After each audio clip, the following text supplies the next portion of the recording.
Why are you suffering from aches, pains, and illnesses? When there's help for you. At Health Service Center, we offer a wide range of treatment that has been scientifically proven to help you with your aches, pains, and illnesses. Our ICT machine is one of the most effective devices in the health field. It has shown positive results in many health problems, such as back pains, shoulder pains, migraine headaches, pain in the knees and legs, poor circulation, arthritis, diabetic neuropathy, numbness in the feet, strokes and sports injuries. ICT, repairs, rebuild. The power to heal, the future of pain relief. Are stiff joints slowing you down? Knee pain, back pain, shoulder discomfort? Don't let pain control your life. McDowell's Joint and Pain is specially formulated to support joint mobility, flexibility, and everyday comfort, so you can move with confidence again. Whether it's work, exercise, or just enjoying time with family, you deserve to feel free in your body. Choose comfort. Choose movement. Choose McDowell's Joint and Pain. Available now. Feel the difference. Purchase McDowell's products today. Available at Health Service Center, upstairs the Napa Building on John Compton Highway, and all pharmacies and health stores.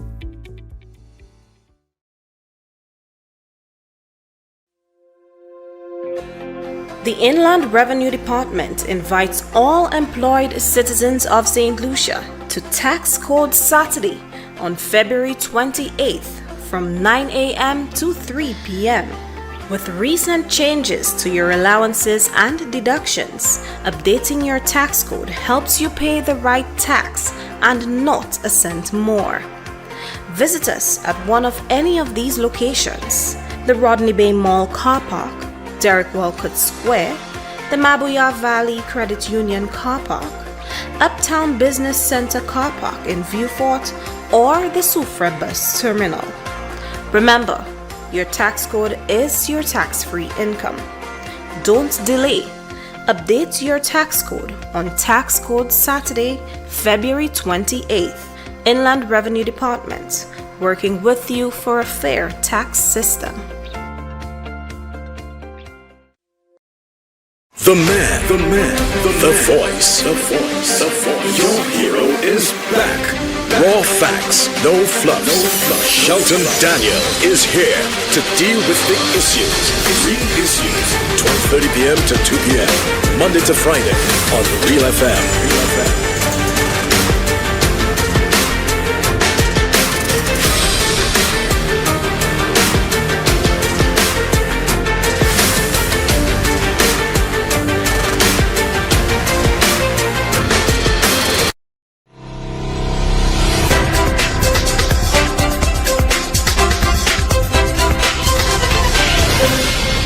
Another wonderful Friday afternoon to you, everyone. Thank you so very much for once again tuning in to The Real Issues with me, Shelton Daniel, your host and producer, alongside Alton Jaquan Joseph, our technical operator.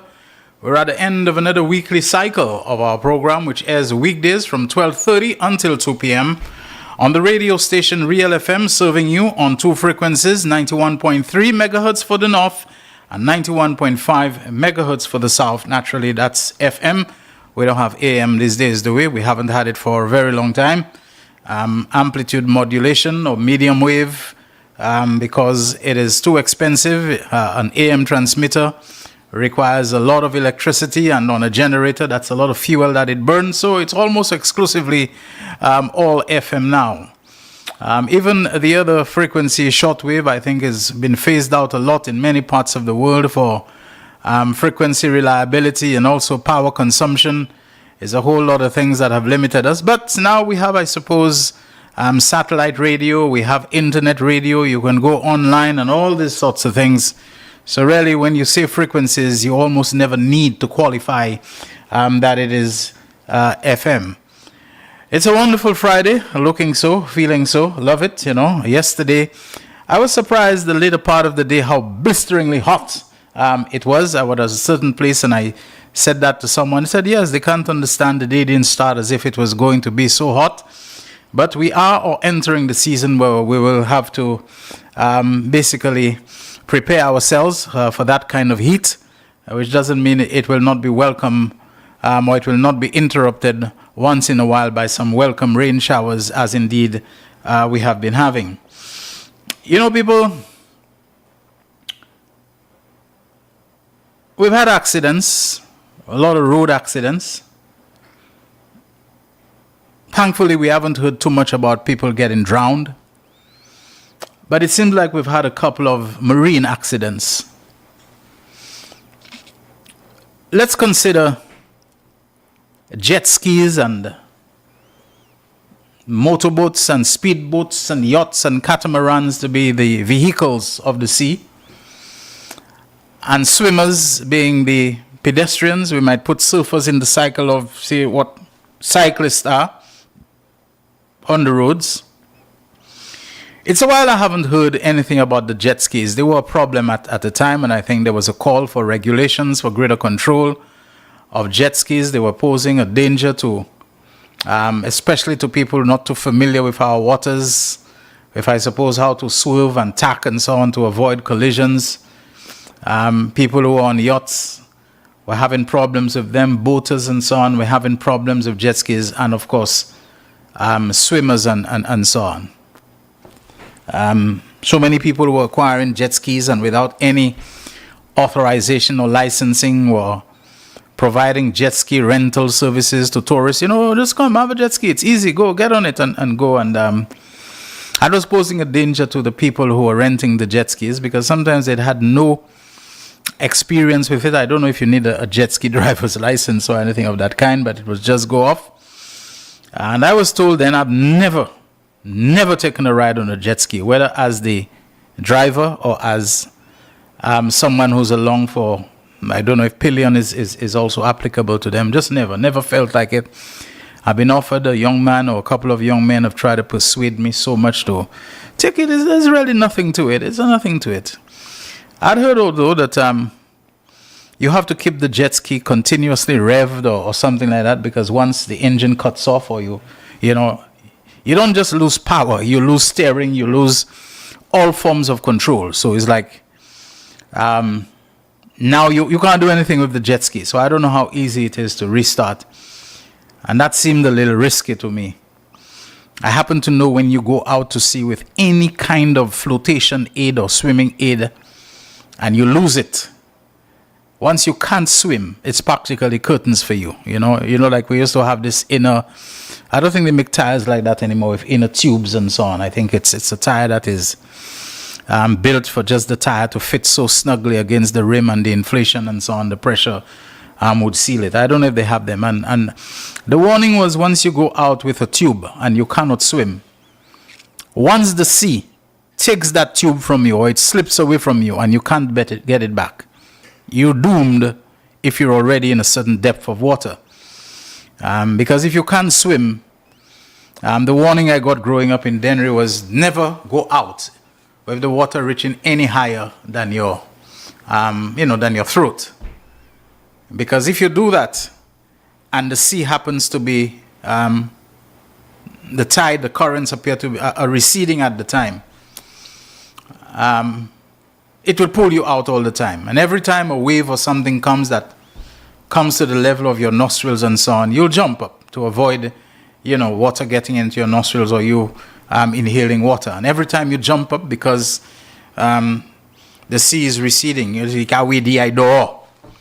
get pulled out a little further with each time you jump. Anytime you lose contact with it, because you're trying to avoid inhaling water, which is drowning essentially. And then when you reach a certain point and your feet are not touching the bottom or cannot touch the bottom anymore, you panic. And then in the panic, you'll begin to thrash about wildly.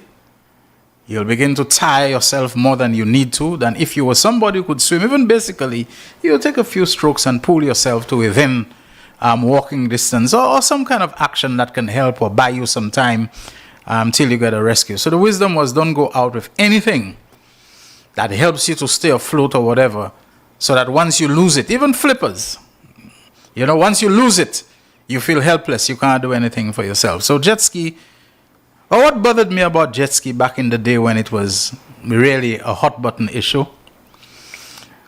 was the closeness that those young men would come to sea bathers with the jet ski. Sometimes people were splashing about, in the nearshore surf. And they would drive for a ride right up to them in the midst of them, trying to solicit, hey, anybody want to rescue? Just $20 and we'll go ahead. Come for a ride. You can take it on your own, or, you can ride with me and I'll take you around, the bay there and we'll come back and so on. They're coming right up. And I used to worry about jet skis hitting somebody. Now, I don't really know how the jet ski's propulsion worked. I don't think I've ever cared to look underneath it to see if it has exposed propeller blades. So that if a jet ski hits you, apart from the mechanical blunt force that it can inflict upon you, whether they are those spinning blades that you have from an outboard engine or some other marine crafts, propellers turning and so on. These I always found to be scary, but I always worried. And so anytime they came with jet skis close among people and so on, I used to get out, or if my family was with me, tell my children and so on, let's get out of there. I just never felt good about it. It looks like something has been done about the jet skis, or maybe I just don't happen to be in the place where they are, because I don't hear complaints about that anymore. I just don't hear it. People don't talk about jet ski riders coming and endangering people or anything of that kind anymore. So I'd like to believe that something has been done, something in terms of regulations and licensing, whatever it is, that the recklessness that I saw with them at one point is not there. I've always been afraid of boat engines, their propellers and so on, especially when I see them being repaired or maintained and I see the way those things spin, the speed at which they turn, and those blades, when I have looked at them, even while they are stationary, those things, you know that they can slice through just about anything.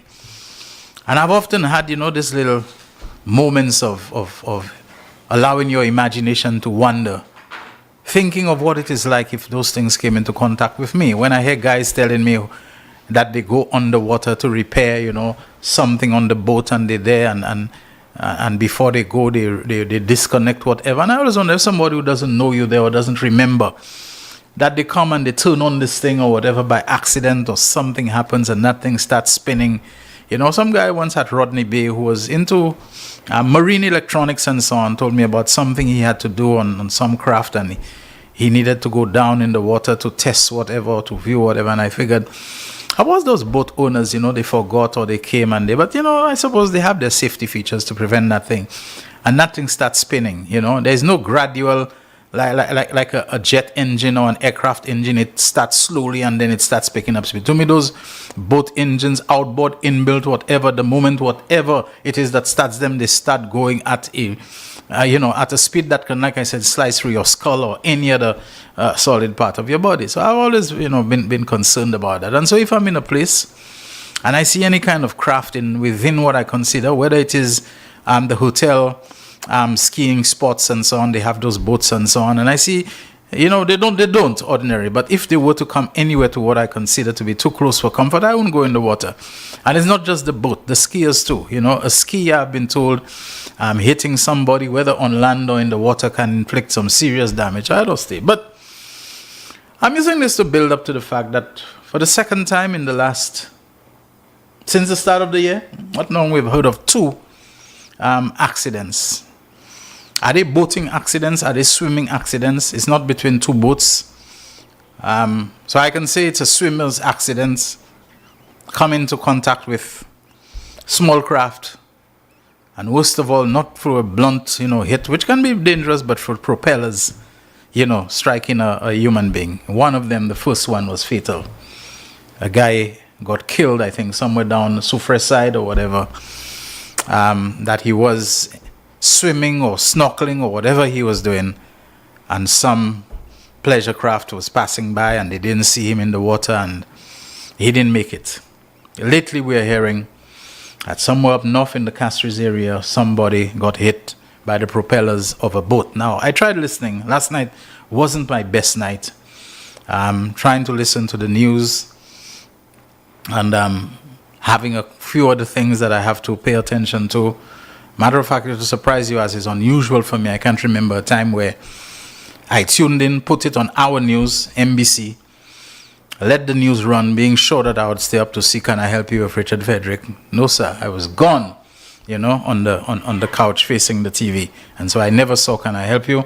When I woke up, it was a little after midnight. Program is on already. So I didn't quite hear, but I thought I heard Jean-Baptiste Street mentioned. Now, to me, Jean-Baptiste Street is the street that joins with the Conway roundabout. So I wonder whether it was in the Castries Harbor it happened or whatever it was. And somebody got hit. I should have double-checked again, but sadly the point of it all. Because it would find strange why somebody would be swimming in that area, the Castries. There have been signs put up there from a long, long time ago that this water is not safe for swimming, I mean, bathing, swimming in the Castries Harbor, I think it has been prohibited for quite some time or discouraged or whatever it was. So I just can't figure out, to me it couldn't have been Jean-Baptiste Street unless the person was lifted and brought there. But somebody got hit. By all indications, the person has so far survived, was taken to a hospital. It looks like there were some injuries to the legs and so on, but it didn't appear that there was any dismemberment. Right? Now, let me just pause. As a little bit of an older man in media, let me just tell the young people, I often hear you all referring to the loss of an arm, a loss of a leg. When somebody loses their head, do you say they lost their head? Okay, of a person's head being cut off. We often say it's a beheading. If, for example, a propeller hits you while you're in the water and your head is detached, separated from your body, the primary meanings of words you have to think about. Now there I go, talking about something in the siek. My hand down bag about meaning of words, My sasha do would parle on yourself. Anyway, thank you for accepting me the way I am with all my little eccentricities and quirks and that sort of thing. But it's not a beheading in terms of the nuances of words. And I remember Rick Wayne back in my much younger days, who always tell me you have to understand the difference between the primary meanings of words and the nuances, the subtle shades of meaning and difference that exist in them. And so a beheading is usually referred to in the context of a deliberate act that is done as a judicial process. So you are sentenced to death, and in Saudi Arabia, they behead you. They put you to kneel down. It's a formal judicial process or quasi-judicial process. It's not judicial in the sense that it's recognized and it is state-endorsed, but it bears the semblance and the form of a judicial process. ISIS or Al-Qaeda, whatever, they capture you and they don't like you because you're a Western or whatever, and they put you to kneel down. It has the semblance of a judicial process. So they put you to kneel down, they cut off your head. That's a beheading. Okay, it has judicial formality or semblance of judicial formality. Two fellas are fighting, one swing a cutlass, he fly the other's head. We don't ordinarily refer to that as a beheading because it wasn't a purposeful judicial process and so on. It was not formally set up and everything, the bench on which you will kneel, the whatever they put your head upon and so on. It's not that. It's a decapitation. You swing a cutlass, your head fly, you are decapitated. Similarly, you develop an infection in your arm or whatever, and your doctor says the only way to save your life, your arm or your leg, is to cut off the arm or the leg. They don't just take a cutlass and they fly it. They take you to an operating theater. They put you on the anesthetic. They go through a good process and so on that is careful to stitch it back, to cauterize the nerve endings so that you don't go feeling as if you still have an arm. I've been told that people who get through amputations and so on, and they're still feeling as if the leg is there and so on because the nerve endings were never deactivated. So they're still feeling an itch as if it's in their leg and they're scratching for the calf and the calf is not there. I've heard that. I don't know if it's true. But nevertheless, this one is not called a dismemberment, even though it involves a dismemberment, but we call it an amputation. So the amputation, just like the beheading, tends to refer to a formal or quasi-formal judicial process. The amputation tends to refer to an organized and orderly medical procedure. Now, every beheading involves a decapitation, all right? But not every decapitation is referred to as a beheading. Similarly, every amputation involves a dismemberment. It can be of just the finger, not the whole arm or whatever. Okay, so every amputation involves a dismemberment, but not every dismemberment qualifies to be referred to as an amputation. All right, so just like I say, so many of the elders in media, in journalism, in language, who can and should be doing those things, with the young people and using whatever platforms, not necessarily talk show, to help to educate them. They seem more educated, more interested, if they have a little beef with them, to listen for when they make a mistake and to, jump all over them, the negmawon, the ignoramus, the this, the that, and the other. I think there's some people who get their rocks off when they find a basis to posture in some superiority over others and to show how stupid they are and how ignorant and to laugh at them. Thank God he has made me. By the grace of God, I am who I am. I'm not that kind of person. Whatever little that I have, I like to share it with you and so on, not for the purposes of showing off, but for genuinely trying to improve my fellow man. As the apostle said to the man, silver and gold I have not, but such as I have I will give. A little bit of knowledge accumulated over time, I want to share it with you whenever I can. So we've had these boat strikes. Now we can say 2 in 2 months, it ain't that great, but to me it's very alarming. It could be me, it could be anybody in that water, and it could be some other boat person who genuinely saw nobody, or they were looking at somebody else. And this is why you hear me railing about the roads. Your attention, strictly speaking, on the road, supposed to be on the road, on the vehicle in front of you, on the pedestrian crossing, on the person that may be coming. But when your eyes have to basically be reacting to so many other things that are excessive and unnecessary, like people having bright headlights which are white, LED neon lights and so on.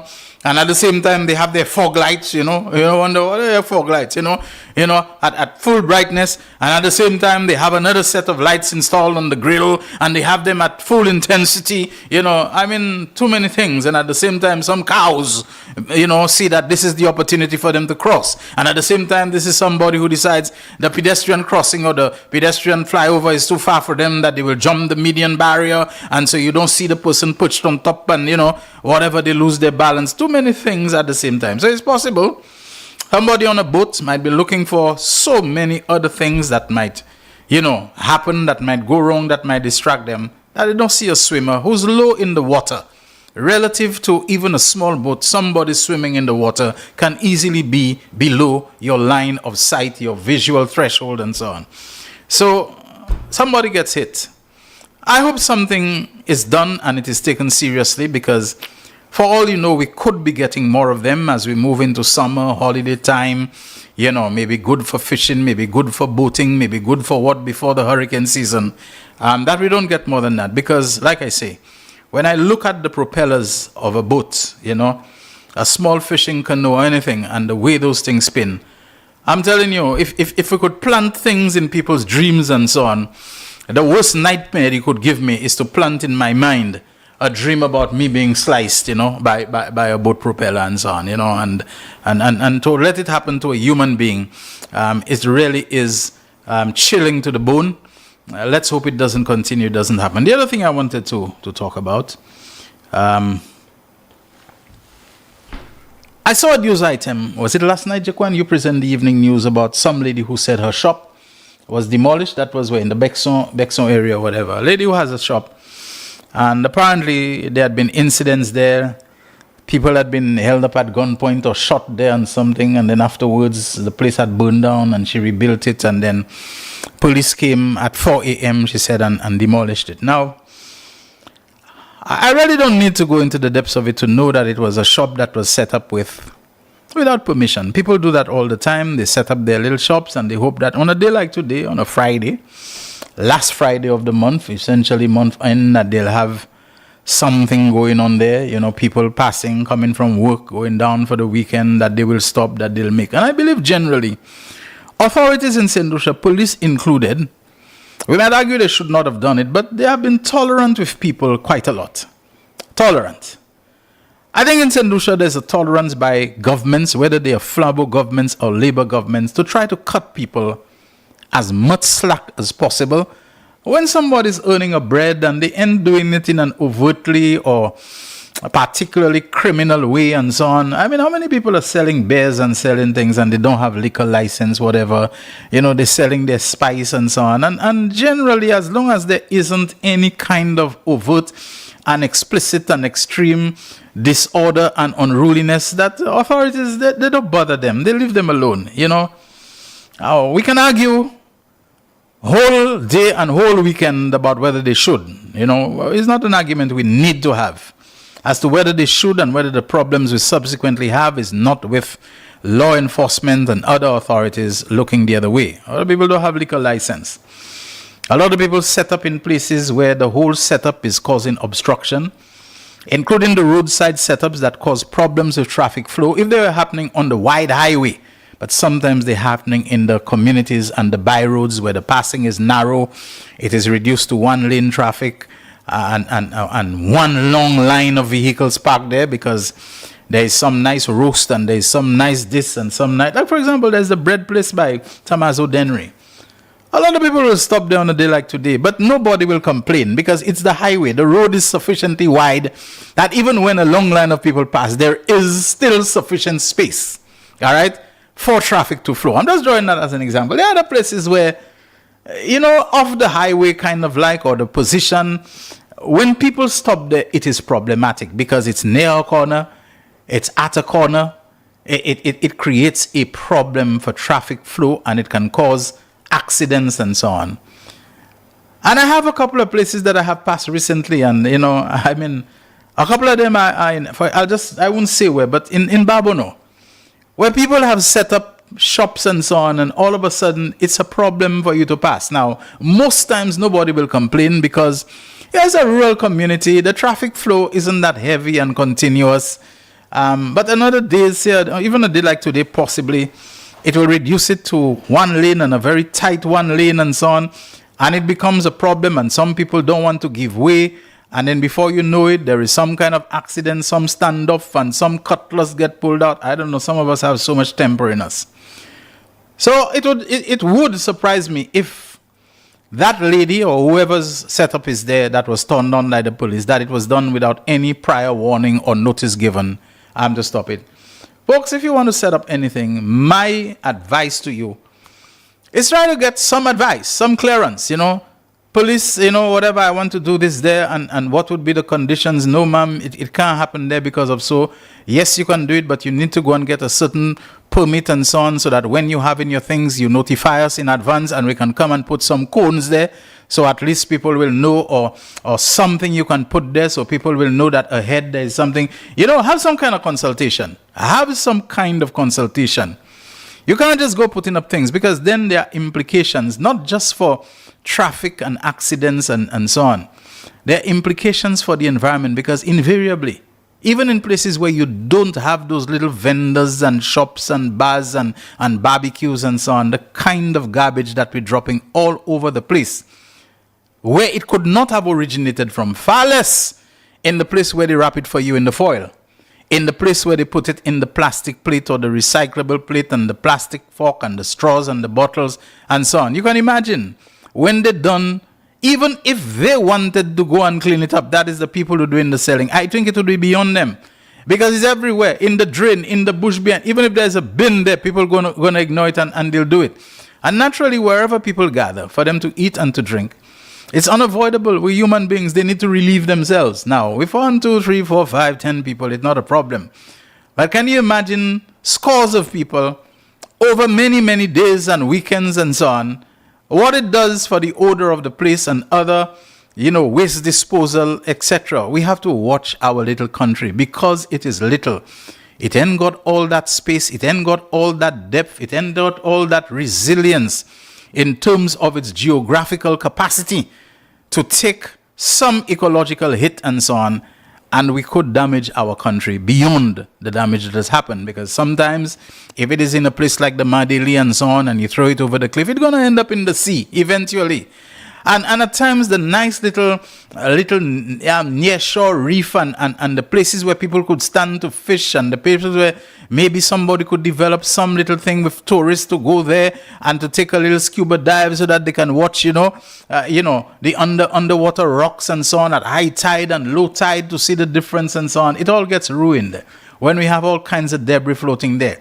There may be opportunities for adventure, opportunities for enterprise, opportunities for industry and so on that we have never explored and probably will never realize because of the degradation that has taken place before some young person decides, with help from the youth economy, I can do something there. We have caused so much environmental degradation that it is unfeasible right from the start. We have to think of those things. So to all the people who are trying to set up the roadside bars, many of them have closed. Many of them are no longer in operation. They took hits from whether it was the COVID-19 pandemic, whether it was the crime wave, whether it was hurricane, whether it was economic downturn. At times, just the skeletons of those structures are still there. Rickety, plywood and so on that was in a very ramshackle way assembled and so on. They're just there occupying space, being a danger in case of high winds and a whole lot of things that they are. But they are there. And they didn't last very long. But the displacement, the obstruction, the danger that they caused then, and to some extent still cause now, is something that the authorities which you rail and rebel against are still having to treat, to deal with, and to see how they can resolve. Real Issues, powered by Blue Waters. Let's take a break, and when we come back, the phone lines will be open for your calls and your messages. The man, the voice. Your hero is back. Raw facts, no fluff. Shelton Daniel is here to deal with the issues. Real Issues, 12:30 p.m. to 2 p.m. Monday to Friday on Real FM.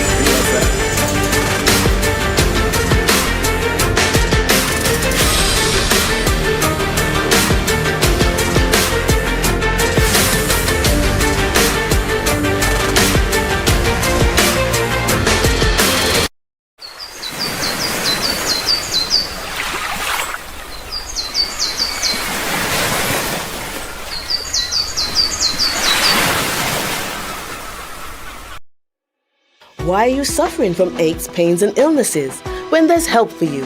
At Health Service Center, we offer a wide range of treatment that has been scientifically proven to help you with your aches, pains, and illnesses. Our ICT machine is one of the most effective devices in the health field. It has shown positive results in many health problems, such as back pains, shoulder pains, migraine headaches, pain in the knees and legs, poor circulation, arthritis, diabetic neuropathy, numbness in the feet, strokes and sports injuries. ICT, repairs, rebuild. The power to heal, the future of pain relief. Are stiff joints slowing you down? Knee pain, back pain, shoulder discomfort? Don't let pain control your life. McDowell's Joint and Pain is specially formulated to support joint mobility, flexibility, and everyday comfort, so you can move with confidence again. Whether it's work, exercise, or just enjoying time with family, you deserve to feel free in your body. Choose comfort. Choose movement. Choose McDowell's Joint and Pain. Available now. Feel the difference.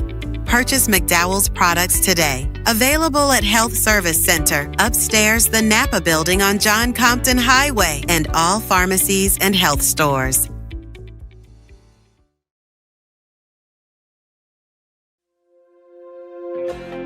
The Inland Revenue Department invites all employed citizens of St. Lucia to Tax Code Saturday on February 28th from 9 a.m. to 3 p.m. With recent changes to your allowances and deductions, updating your tax code helps you pay the right tax and not a cent more. Visit us at one of any of these locations: the Rodney Bay Mall Car Park, Derek Walcott Square, the Mabuya Valley Credit Union Car Park, Uptown Business Center Car Park in Viewfort, or the Soufra Bus Terminal. Remember, your tax code is your tax-free income. Don't delay. Update your tax code on Tax Code Saturday, February 28th. Inland Revenue Department, working with you for a fair tax system. It is well known that diseases like diabetes, high blood pressure, and other illnesses may restrict blood flow, which can lead to impotence and erectile dysfunction. This is why Enhance was formulated to meet these challenging health problems, which can reduce your ability to perform. If you're having problems maintaining your manhood, then reclaim your manhood today with Enhance. Enhance increases your energy level, boosts your stamina, and increases your endurance. You can get your Enhance at Southwell VA4, Restorer Pharmacy Soufre, Knights Med Miku, Lay by Bar The Morn, Dexter's Place Jeremy Street Castries, Citygate Bar The City opposite the market, Plants Place Denry Highway, Arlette Supermarket Soufre, The Release Stress Bar Labrie Highway, Cool Joint Bar Victoria Schwazel, Prios Bus Stop 22, next to the Moshi Bus Stop opposite the Grosley Bus Stop.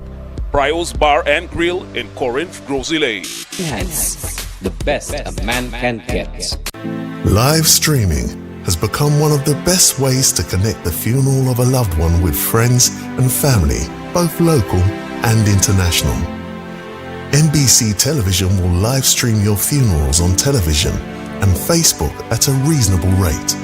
With our state-of-the-art equipment, you can be assured that the quality of your funeral will be to your satisfaction. Call our office now and book your obituary and streaming with us. 758-453-7458.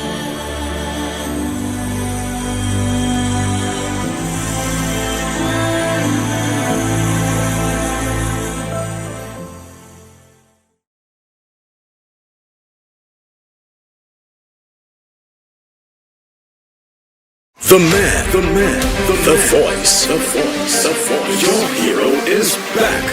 Raw facts, no fluff. Shelton Daniel is here to deal with the issues. Real issues. 12:30 p.m. to 2 p.m. Monday to Friday on Real FM.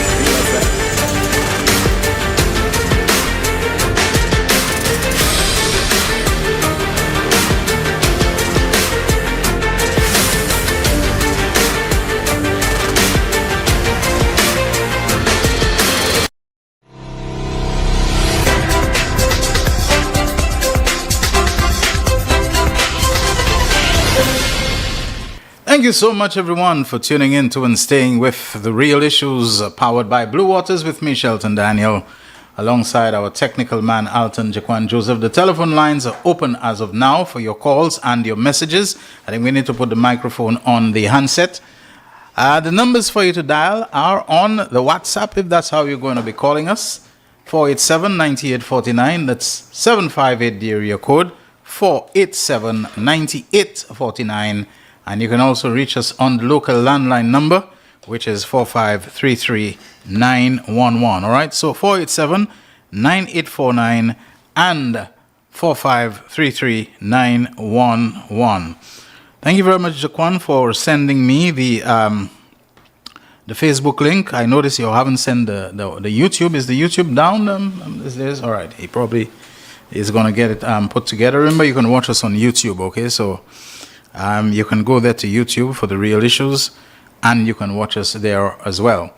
So to those of you who maybe see not as much company on the Facebook Live, know that it's because people split their time between the Facebook and the YouTube. We will have our first caller coming on the landline. The Real Issues, you're on the air. Go ahead. Hi, Shelton. How are you doing, bro? Not too bad. How are you? I'm doing great. Shelton, referencing one of the issues that you raised, this boating accident. Yes. In the north. Shelton, I don't know. Speak up a bit for me, yeah. Yeah, I don't know. Sometimes I get so despondent when I hear certain things. Let me tell you why. Mm-hmm. Shelton, you remember the Calypso, which speaks to the issue of it ain't nobody business until it reach crisis? Yeah, Furia, I think. Nothing is with business until it reach crisis. I'm not too sure, but I remember the Calypso, yeah. Shelton, people like Cuthbert Didier have been speaking about that kind of stuff for decades. For decades. Now, I don't know if it has reached crisis proportions. Yeah. I don't know. But the thing is, I mean, 2 such incidents or accidents in 6 to 8 weeks strikes me as being something of a well, at least something to make us sit up and take notice. Shelton, I am no expert, Shelton, but there are some good sense things that could be applied here. For instance, why don't we delineate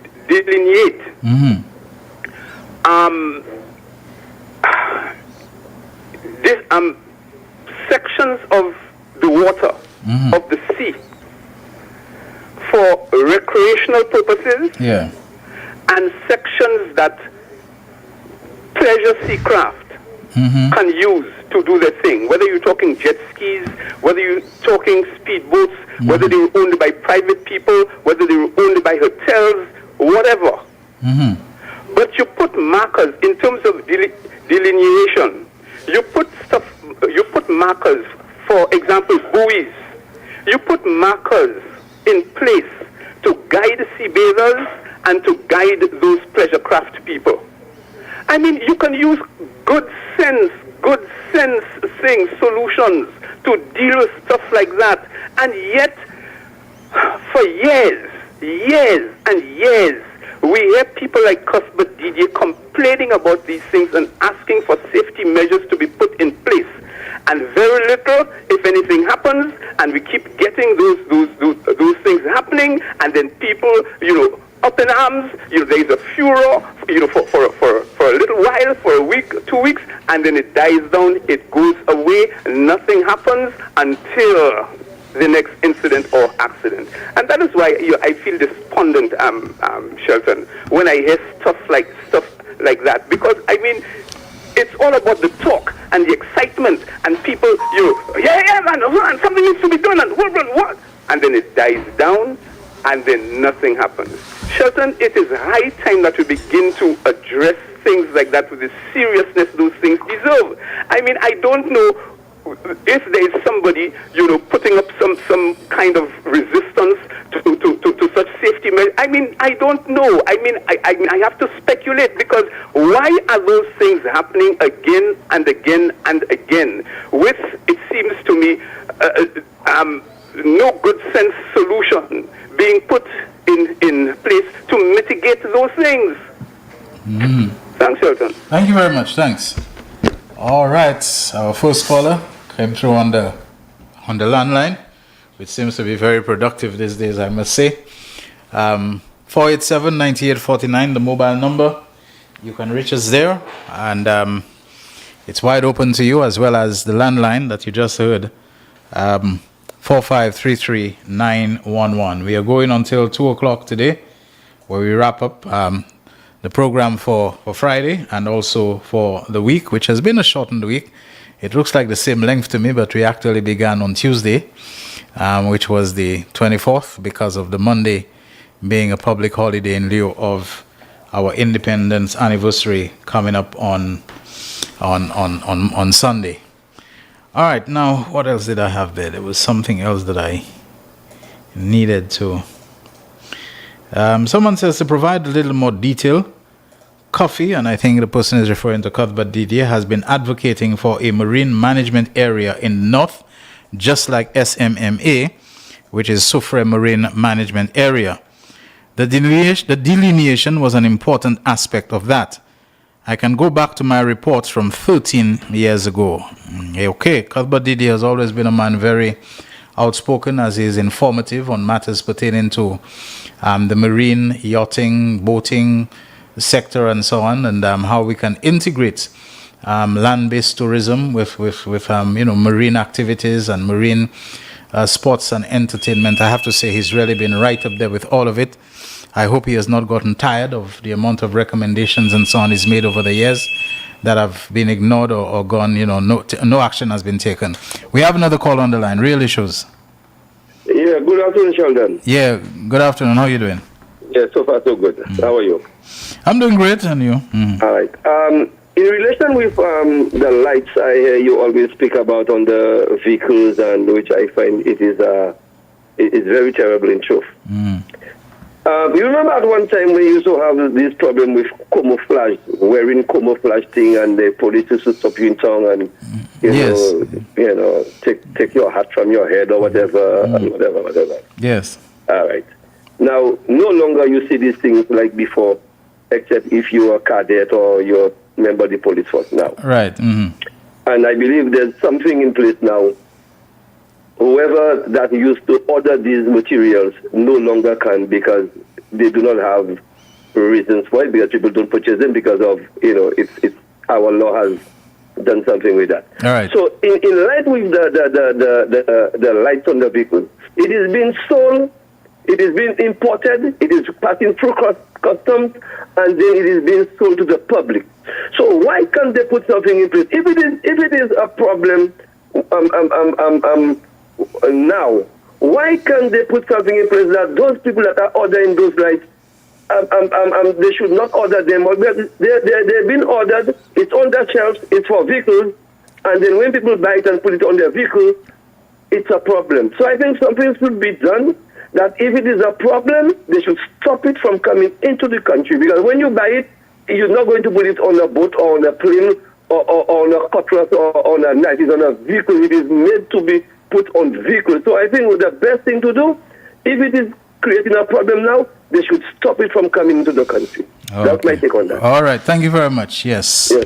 But the one thing I'm not sure of is a lot of those lights, do they represent aftermarket installations, things after people get their vehicles, they put them on?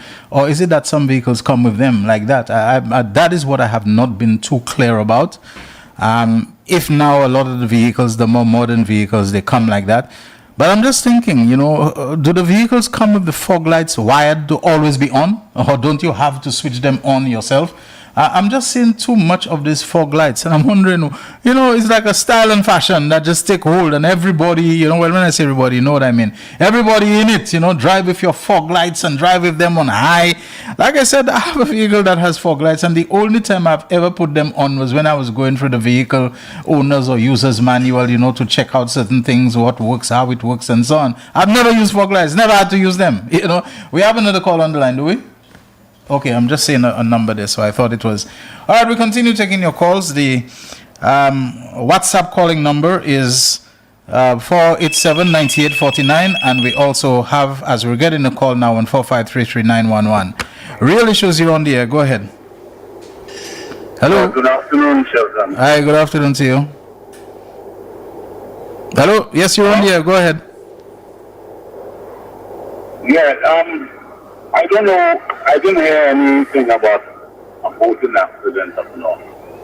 I just heard somebody respond.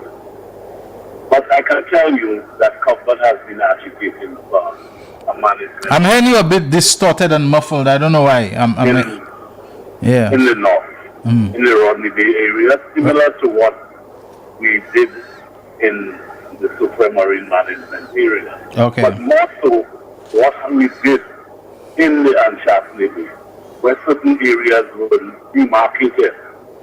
So the areas in the Anshafley Bay where hotels cannot go, it's a non-intrusion area, so there are no boats allowed into that area. These are areas where people swim and where people snorkel.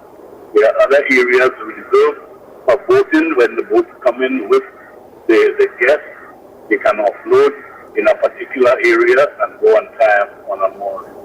These are systems that have been in place for years. In Lucia, we have had to revisit the FNMA, and Shafley Bay, we've had to revisit on a number of occasions to make adjustments. So this is not rocket science. I think what needs to be done, like Cuthbert always says, we need to meet the stakeholders, embark on a number of consultations, and begin to demarcate the area in Rodney.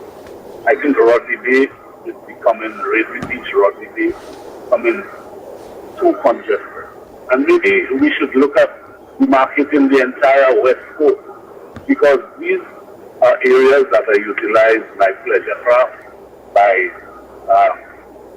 snorkelers, divers, and we need to be proactive on the other areas on the West Coast, and maybe have established a West Coast marine management system, something. But we cannot continue this way, because a lot of it will create conflict with the user. So you try to eliminate the conflict before it starts. If we have done Rodney Bay already at the time when they were moved in place, I think some of the accidents we have had that there could have. But there is precedent that has been set, and we just have to look at it. We don't have to reinvent the wheel. We know we need to consult with stakeholders. Some of them that's going to be difficult because they have not been under any management system. They do however they please. But the time has come where I think we need to sit on the table and begin to demarcate the areas for specific activities. Thank you. All right, thank you very much. You know, I have to say this person's voice bears a strong similarity to that of a former high-ranking official of our fisheries department, but it probably isn't him. He would have maybe identified himself. Now some... All right, we're getting another call. Real Issues, you're on the air. Go ahead. Shelton, good day. Hi, good day to you. Yeah, good day. You're on the air. Go ahead. Hi, good day. You're on the air. Go ahead. Yes. So I just listened to what the meeting is supposed to have in March, that is next month. The what meeting? And then things. I forget the name in MPC in America is supposed to have that. So let me tell you. You know, in CARICOM, 1948, there was a United Caribbean, and Jamaica mashed it up in 1962. Okay, 1958 to 62, yeah, the Federation of the West Indies, that's what you're talking about? That's correct. So what I try to understand, in American system in America, and England and American system, that they wanted to tackle the Caribbean. That's not going to be a good news. Because when I listen to his mouth, that is Donald Trump, he say, Monroe Doctrine and Uncle Sam. Listen to that. Maybe he is a young man, don't understand what slavery was before they got to America. And when we're in the Caribbean, the native people, and they have to try hard in the cane, and then to making sugar cane to bring from Europe. Maybe he don't know what his slavery was. That's why maybe he's saying Monroe Doctrine and Uncle Sam. But let me explain something to you. You see, in the Caribbean, I believe they try to buy the ministers. Because look at they talking about Guyana and Trinidad. That two oil central for the Caribbean for now. They try to get them, hunting them in a meeting in March. So listen to that, Sheldon. When you're watching these things, if we don't try to get together, they will bring us back, because they want, as long as you watch what's happening, what they want to do with Cuba, to keep us all the Caribbean away from Cuba, just to soften Cuba so you can't breathe. We have to open our mind, try to plant in more. That's how China come out, by plant. You understand what I say? Mm-hmm. So if we don't, okay, we believe we have pride in our nail like a cat, and we have, I myself carry guests. And if I can tell you that, maybe I'll document it for you to understand. The guests don't want to bring them at KFC by dry food. They want to bring them in a restaurant where they have ground provision food. Why? It's because that is helping you digest better, because them taking too much mucus when you're using them KFC and then dry food everywhere you pass something gross. That's a weapon to bring more people sick. And because it's sweet in the mouth, you will tell them, they say, no, I like it, it's nice. Yes. Mister, we have a epidemic in our hands. If we are not get together and make the people understand to eating greens like our ancestors used to do, the people don't even live in 50 years. Okay. And let me give another example again to make my words shorter. In a pandemic like that, right? I'm making a research last month. And you tell me, I'm talking about the opposition, don't mention nobody, but I mention the opposition, that's it. To give in Cabot our tax money for investing in our country and the pandemic. You see how the system is working? Them systems have money waiting for disasters to knocking on doors of those that's fortunate. So that's my contribution to this. Okay. Shelton, thanks. All right, thank you very much. Yeah. Now, after our first caller, who I think I can say was Andrew Antoine, made his contribution, I got a message from someone who says, based on what Andrew is saying, which government agency is responsible for the sea? I'm not too sure, but I know that SLASPA, St. Lucia Air and Seaports Authority, has a division or a department of it which is called Maritime Affairs. And so I forwarded this message to the director of Maritime Affairs, who immediately said, can you please call me, or I can call. So let's now place the call to Mr. Christopher Alexander, who I think is SLASPA's Director of Maritime Affairs. All right, I think I got it right. So let's see if we can get him on the line, and if he can enlighten us. Hi, Christopher. Wrong number. All right. Okay. Wow. Looks like I got it. I got an old number for him, or maybe I got the name mixed up. Sometimes when you're getting old like me, you kind of forget. Let me see if I have. My goodness. Maritime Services. Yeah, looks like I got the wrong number for SLASPA's Director of Maritime Affairs. Okay, let me see. He's given me. All right, let me see. 7284846. All right. Let me see if I can call him again. He sent me the correct number.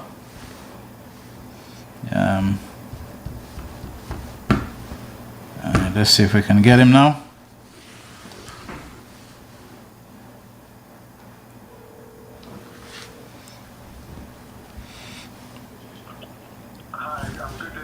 Yeah, hi Christopher. So I've gotten the correct person now, right? The real McCoy. How you doing? Yeah, I'm good. I'm good. Thanks for reaching out.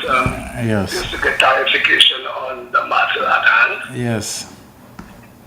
So is it your department that is responsible for the sea, for regulations, for safety and so on of boaters and swimmers and skiers? And the areas where people can engage in pleasure craft use and hotel, pleasure craft and other things like that, jet skis, etc. Just bring us up to speed with how things stand and your involvement and SLASPA's responsibility. Okay, great. Thank you, Shelton, and I'm good to hear. So in terms of SLASPA, we have the SLASPA Port Authority Act. And the Port Authority Act, it provides guidelines and the laws as it pertains to operations within ports of call. So SLASPA ports are demarcated geographically. For example, the Castries area, the Beaufort area, the Souffle area, they are demarcated. And hence the Port Authority Act or SLASPA Act pertains to operations within a port. However, notwithstanding that, you have the Shipping Act. And the Shipping Act, it has given the Director of Maritime Affairs the regulatory powers to implement provisions within the Shipping Act. The Shipping Act is broader in terms it relates to our territorial seas, our inland waterways, and even as far as 200 nautical miles within our exclusive economic zone. So that's how far the Shipping Act broadens the responsibility of the Maritime Division. However, the Maritime Division, we are housed within the St. Lucia and Seaports Authority. So you have the Port Authority Act that pertains to areas within the port.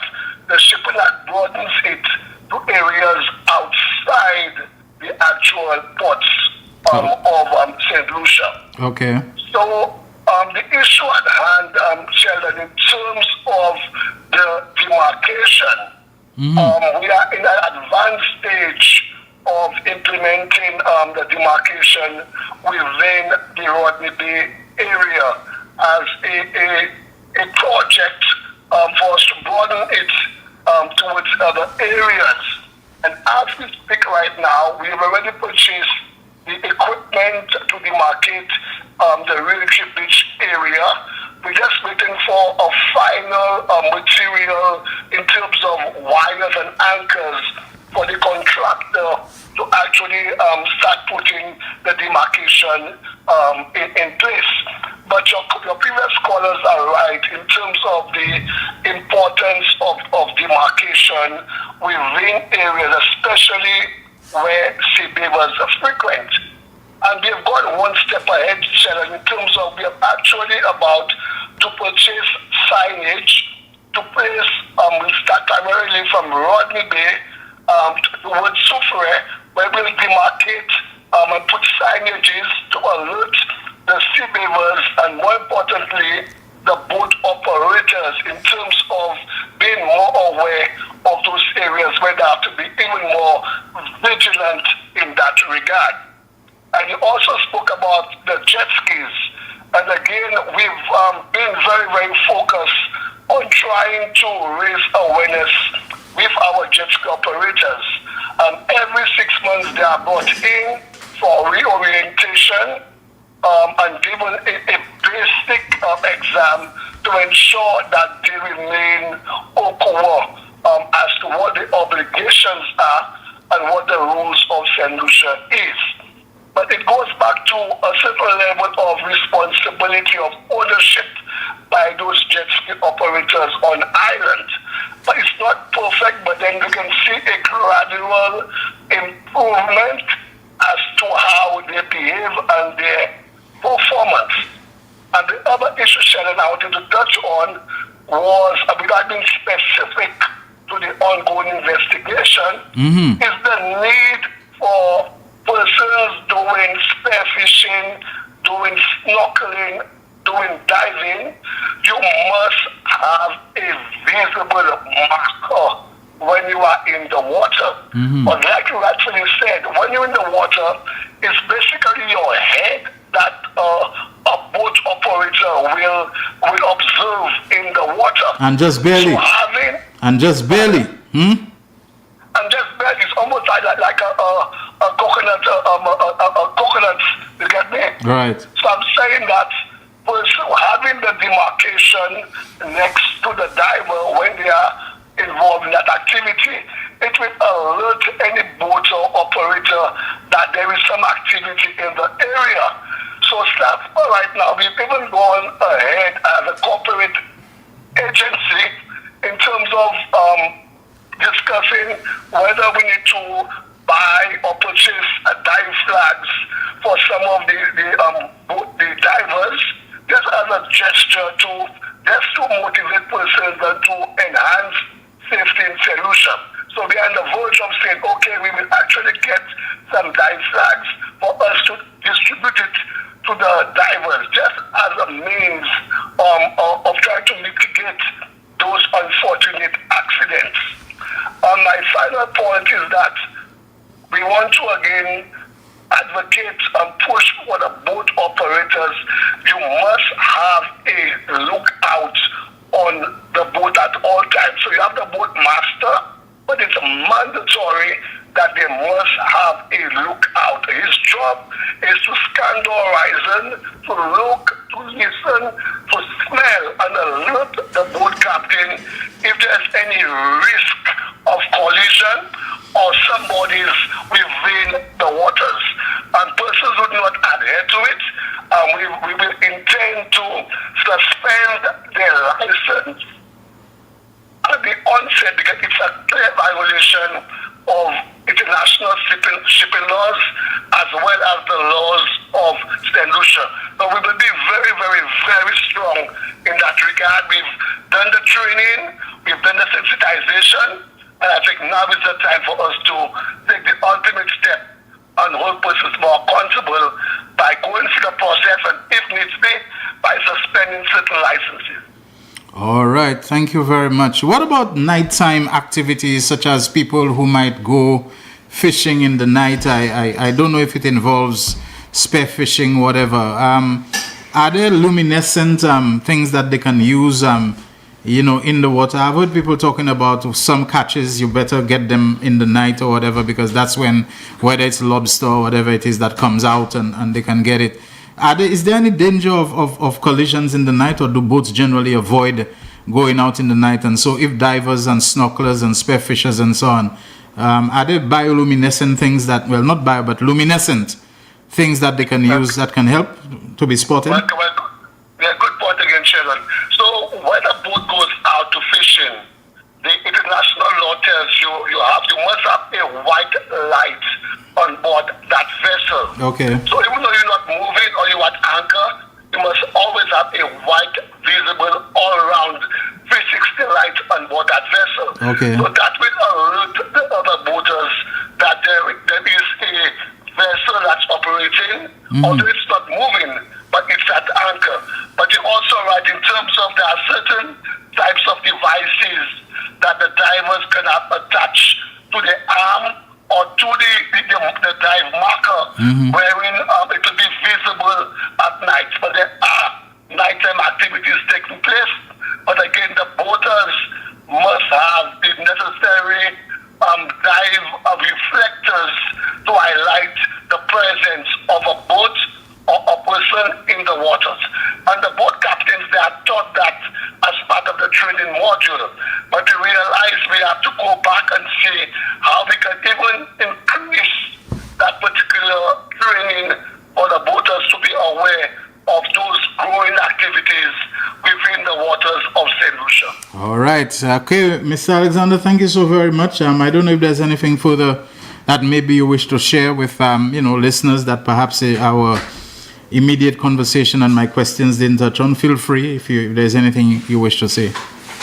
But what we've noticed is that the fishers, for example, we think we realize that there needs to be a greater focus on raising the safety awareness of fishers. So as of next month, we intend to have 3 national workshops for the fishers in particular, to go to Vieux-Fort, Soufrière, and also Dennery, just for us to re-educate persons, because we know the life of a fisher is equally important as the life of any other citizen of St. Lucia. So we see the need, and we intend to go out there and to increase the training and the awareness of the diving fraternity free of charge. So that will be launched from next 2 weeks. Also, Shelton, DASPA has launched a PR campaign as it relates to safety at sea. So we'll be seeing more of DASPA's Maritime Division and other members of the Maritime Division, as well as having more radio talk shows, and we're hoping that we can use your well-listened to platform for us to preach the importance of safety and security to our boaters and our seafarers likewise. All right. Thank you very much, Mr. Christopher Alexander, Director of Maritime Affairs at the St. Lucia Air and Seaports Authority, SLASPA. Let's say good afternoon and welcome for our technical operator for the remainder of the program, consequent on Jaquan having to step out. He's also the station manager of Real FM, Mr. Nigel Nicholas, recently returned from vacation and looking as fresh as you would expect. Real Issues powered by Blue Waters. We take our final break and we'll be back in a moment. The man, the voice. Your hero is back. Raw facts, no fluff. Shelton Daniel is here to deal with the issues. Real Issues, 12:30 p.m. to 2 p.m. Monday to Friday on Real FM.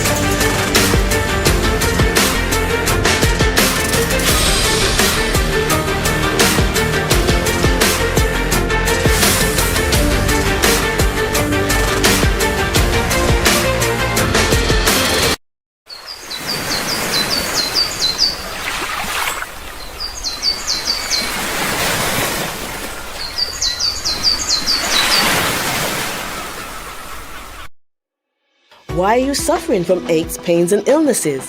When there's help for you. At Health Service Center, we offer a wide range of treatment that has been scientifically proven to help you with your aches, pains, and illnesses. Our ICT machine is one of the most effective devices in the health field. It has shown positive results in many health problems, such as back pains, shoulder pains, migraine headaches, pain in the knees and legs, poor circulation, arthritis, diabetic neuropathy, numbness in the feet, strokes and sports injuries. ICT, repairs, rebuild. The power to heal, the future of pain relief. Are stiff joints slowing you down? Knee pain, back pain, shoulder discomfort? Don't let pain control your life. McDowell's Joint and Pain is specially formulated to support joint mobility, flexibility, and everyday comfort, so you can move with confidence again. Whether it's work, exercise, or just enjoying time with family, you deserve to feel free in your body. Choose comfort. Choose movement. Choose McDowell's Joint and Pain. Available now. Feel the difference. Purchase McDowell's products today. Available at Health Service Center, upstairs the Napa Building on John Compton Highway, and all pharmacies and health stores.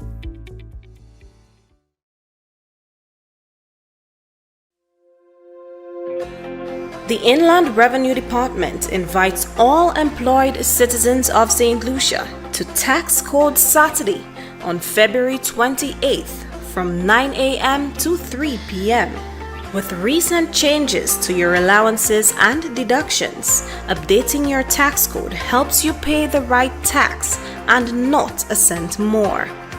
Visit us at one of any of these locations: the Rodney Bay Mall Car Park, Derek Walcott Square, the Mabuya Valley Credit Union Car Park, Uptown Business Center Car Park in Viewfort, or the Soufre Bus Terminal. Remember, your tax code is your tax-free income. Don't delay. Update your tax code on Tax Code Saturday, February 28th.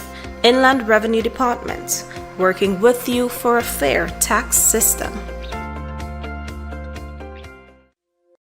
It is well known that diseases like diabetes, high blood pressure, and other illnesses may restrict blood flow, which can lead to impotence and erectile dysfunction. This is why Enhance was formulated to meet these challenging health problems, which can reduce your ability to perform. If you're having problems maintaining your manhood, then reclaim your manhood today with Enhance. Enhance increases your energy level, boosts your stamina, and increases your endurance. You can get your Enhance at Southwell VA4, Restorer Pharmacy Soufre, Knights Med Miku, Lay by Bar The Morn, Dexter's Place Jeremy Street Castries, Citygate Bar The City opposite the market, Plants Place Denry Highway, Arlette Supermarket Soufre, The Release Stress Bar Labrie Highway, Cool Joint Bar Victoria Schwazel, Prio's Bus Stop 22, next to the Moshi Bus Stop, opposite the Grosley Bus Stop. Prio's Bar and Grill in Corinth, Grosley. Enhance, the best a man can get. Live streaming has become one of the best ways to connect the funeral of a loved one with friends and family, both local and international. NBC Television will live stream your funerals on television and Facebook at a reasonable rate. With our state-of-the-art equipment, you can be assured that the quality of your funeral will be to your satisfaction. Call our office now and book your obituary and streaming with us. 758-453-7458.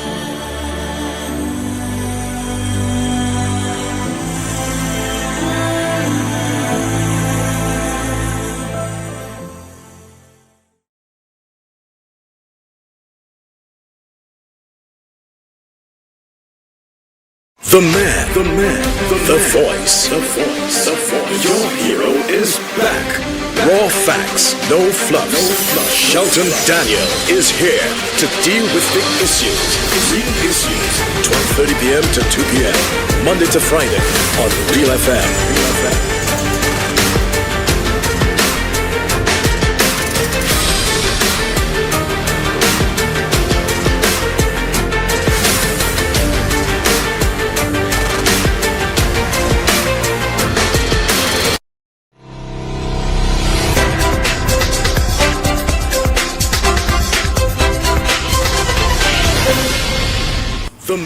All right, folks, we have less than 15 minutes to go on to this program. The Real Issues, powered by Blue Waters with me, Shelton Daniel. So make the most and the best for it. Good afternoon to you, Miguel Favre. Thanks for staying in touch, even though you're not on with us. And good afternoon to you, Cornelia Jacob. Good afternoon to Terry Fenelon, who have reached out and messaged to Alison Jean. And Alison is, of course, now the leader of government business in the Senate. She is a retired former permanent secretary. She's a former CEO of Carilec. You know, you just name it in terms of the decoration and the credentials and the experience and so on. And Alison Jean fits the bill perfectly. All right. Thank you so very much for reminding us that you're a regular and very committed listener of The Real Issues. We could not feel more honored than that. Of course, that goes for so many other people. Let me see. Somebody wanted to ask the gentleman who was from Inland Revenue this morning with us, what documents do I need to come in with to change the tax code? I'll forward that to him, and when he gives me his reply, so I'll send it back to you, okay? Real Issues, you're on the air. Go ahead. Hello? Yeah, hi, you're on the air. Go ahead.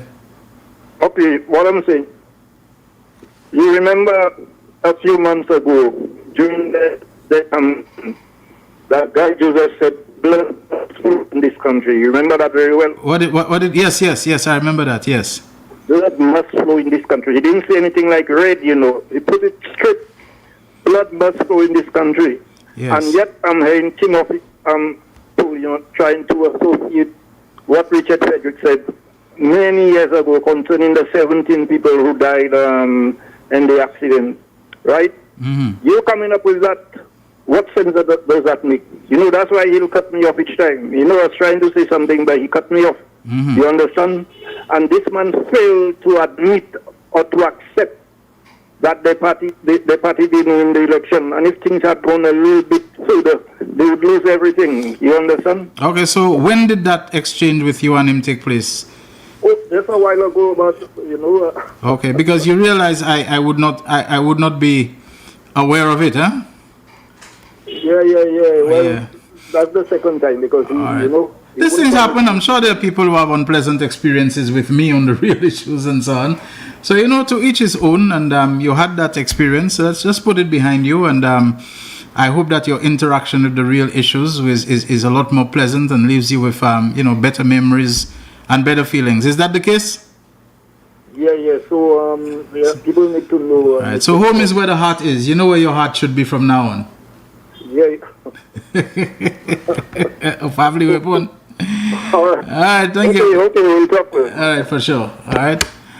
We continue taking your calls. We just got one there on 4533911. That is, of course, the landline number, and you can call us via WhatsApp on 4879849. That's 758 area code 4879849. You know, I don't think I've received one call on the WhatsApp line today. I don't know why. You know, like the WhatsApp line used to be the more prolific one and so on, because people could hold on indefinitely because it's web-based, whereas internet, the landline, when people call and their credit or whatever is threatened and they probably would hang up.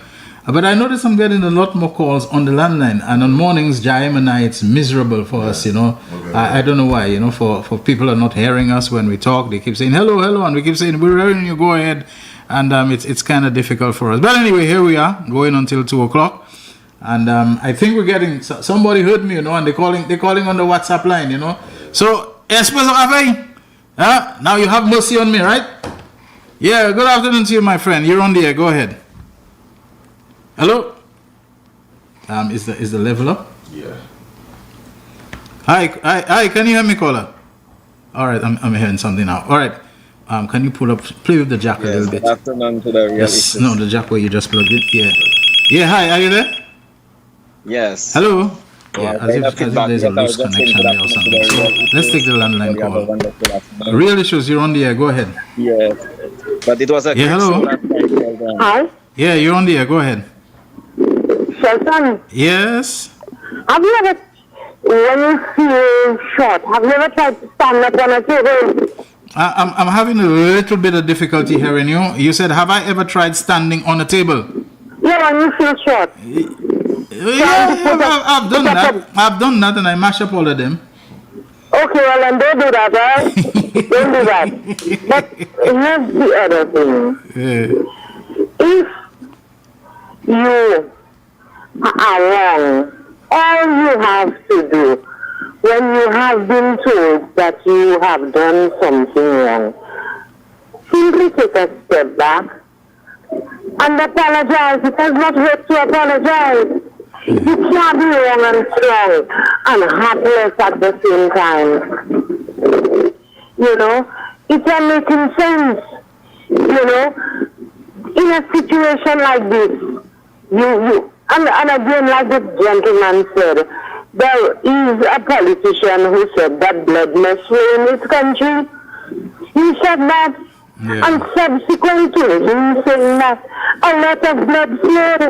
So we don't pretending like we want to make connections with a campaign slogan. We have to stop that. Meanwhile, I encourage you to have a very safe weekend. I want to shout out my partner Nigel. Welcome back. And I know you're going to be jealous. But enjoy the rest of your day. Don't you think you owe it to Nigel to tell him who this, very effusive and upbeat greetings are coming from? You don't think you should tell people that? Another voice. A good thing I'm not hearing you clearly. Nigel is my G. Nigel, you know I love him like Kusha love Rabu. And I know you are jealous. I tell you, enjoy the rest of your Friday. Right, so the very best to Nigel and Billy Lee to somebody else, eh? Don't worry. Every so whatever has its day. Have a nice remainder of your Friday and a great weekend as well. Thank you so very much. All right. Bye-bye. My Billy Lee day will come. I don't care. All right, great stuff. The animator called in here, Jacob, calling us from the south. Always a pleasure to have us. One thing with us, she's really committed to the whole MBC setup, whether it is MBC television or Real FM and so on. And very, very, very nice person. Yeah. Okay. Am I in the shot properly? I notice I'm at the edge of it all and so on. So, yeah. All right, we still have time, I think, to take a couple more calls if you will make them. Like I said, the landline has been. Somebody was trying to call on the WhatsApp, but for some reason we were not hearing him. So you can give it a shot again. It's 758-487-9849, 487-9849. We did see a number come up, Vino's Delights. I know it's a gentleman from Labrie. Just based upon the caller ID that I could see. He's one of our regulars as well. So Vino, try calling us again. We're sorry about whatever may have gone wrong, especially if it's at our end. And the landline is still there. It's been working quite well. 4533-911. All right. So we're trying to see if we can call Vino from our end. And are we getting him? All right. Let's see if I can hear him. Hello. Real Issues, you're on the air. Go ahead. Yes, Shelton. Good day. Yeah. Hi. Good day. Yes, I called, yes. Give me 1 second here. Dr. Carlton Augustine is calling me on my phone. Carlton, can you hold on? We have another caller who was trying to get us through. He's on now. So when I'm done with him, if the lotto doesn't kick in, I'll be with you. Can you hold on? Hi, Carlton. All right, okay. Carlton is. I think he'll hold on. I think he can hear us. It's showing that the call is connecting. Go ahead, my friend. Go ahead. Oh yeah, well, I'm short on bit. I'm just saying, you said you missed the show last night with Richard, and I think that's a show you're not supposed to miss. Yeah. It's very rare that I do. Yeah, it was a really great show. I mean, he spoke about everything that is happening. Yes, especially with Timothy. And I mean, we all knew that Timothy would not be genuine. He would not apologize. That's just Tim. Yeah. Yeah, he won't change. Okay. Yeah. All right. Thank you. But we're moving right along. Okay. Yeah. All right. Thank you very much. Okay. Thanks.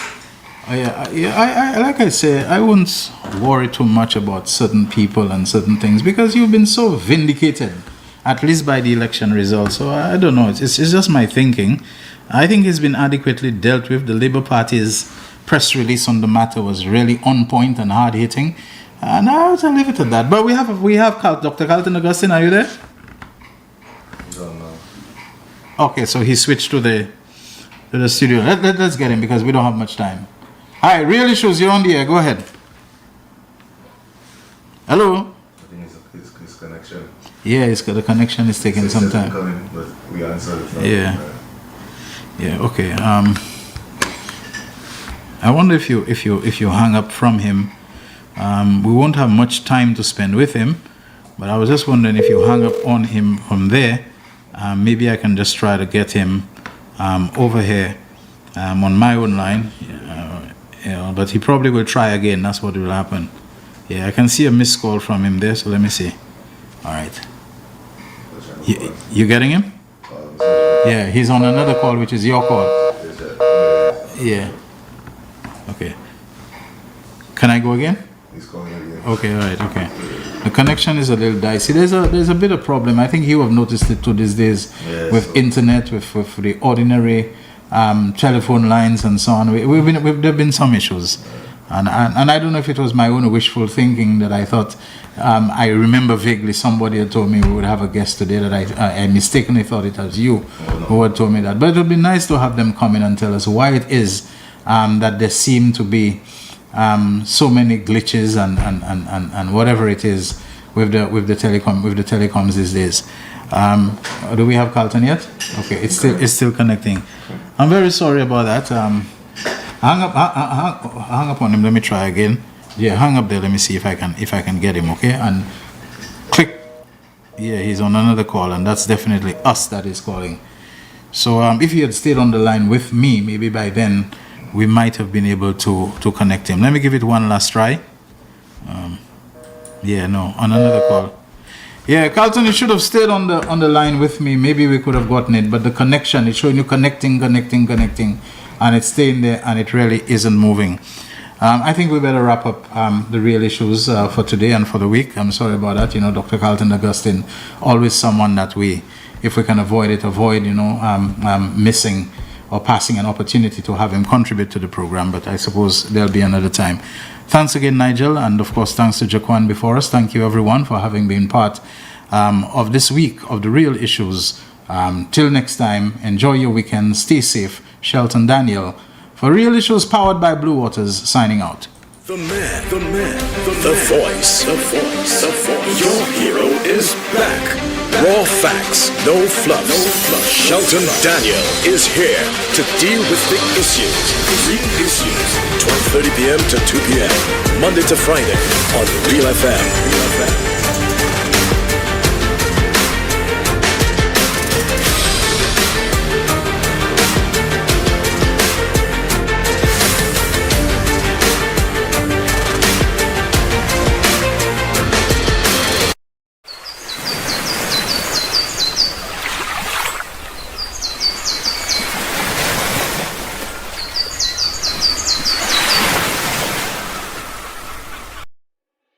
Why are you suffering from aches, pains, and illnesses?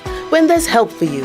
At Health Service Center, we offer a wide range of treatment that has been scientifically proven to help you with your aches, pains, and illnesses. Our ICT machine is one of the most effective devices in the health field. It has shown positive results in many health problems, such as back pains, shoulder pains, migraine headaches, pain in the knees and legs, poor circulation, arthritis, diabetic neuropathy, numbness in the feet, strokes and sports injuries. ICT, repairs, rebuild. The power to heal, the future of pain relief. Are stiff joints slowing you down? Knee pain, back pain, shoulder discomfort? Don't let pain control your life.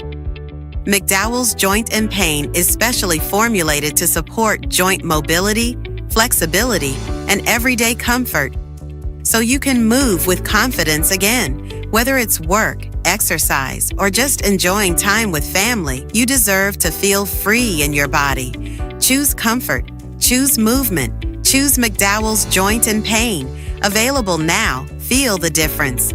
Purchase McDowell's products today. Available at Health Service Center, upstairs the Napa Building on John Compton Highway, and all pharmacies and health stores.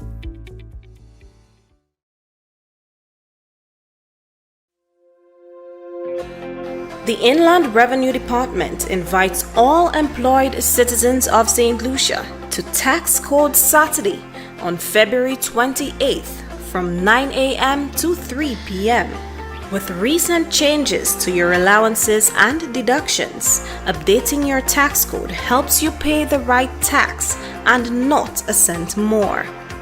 Visit us at one of any of these locations: the Rodney Bay Mall Car Park, Derek Walcott Square, the Mabuya Valley Credit Union Car Park, Uptown Business Center Car Park in Viewfort, or the Sioux